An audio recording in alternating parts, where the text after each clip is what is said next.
G'day, pilgrims. Isaiah chapter 9, verse 1. There will be a time in the future when Galilee of the Gentiles, which lies along the road that runs between the Jordan and the sea, will be filled with glory. So this is where Jesus grew up, Galilee. Verse 2. The people who walk in darkness will see a great light, for those who live in a land of deep darkness. Okay, so what sort of great light are they going to see? Verse 6. For a child is born to us, a son is given to us.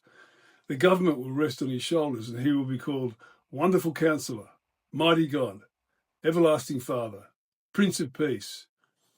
Now, there's no mistaking this is no ordinary person. It's pretty hard to escape the conclusion that Isaiah is predicting about 700 years before Jesus that a child will be an eternal ruler and he'll come from Galilee. And we know that looking back 2025 years later, a child grew up in Galilee and he claimed to be an eternal ruler.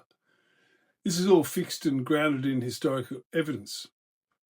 Verse 7, his government and its peace will never end. He will rule with fairness and justice from the throne of his ancestor David for all eternity. The passionate commitment of the Lord of Heaven's armies will make this happen. Again, it's very hard to think that this is anyone but Jesus Christ, the Messiah. After this towering, magnificent news, the rest of the chapter descends into a pretty depressing repetition of bad news. Verse 13, for after all this punishment, the people will still not repent. They will not seek the Lord of Heaven's armies.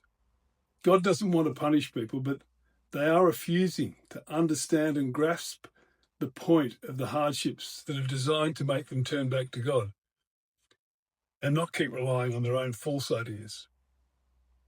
Verse 20, they will attack their neighbour on the right, but will still be hungry. They will devour their neighbour on the left, but will not be satisfied. In the end, they will even eat their own children. This behaviour is now getting disgusting. But we're not any better today with our child sacrifice practices. This chapter goes from the sublime to the disgusting.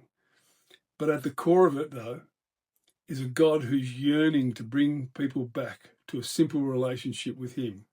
Like back in verse 3, they will rejoice before you as people rejoice at the harvest. Simple and beautiful. Remember, a chapter a day keeps the meaningless away. Love you guys.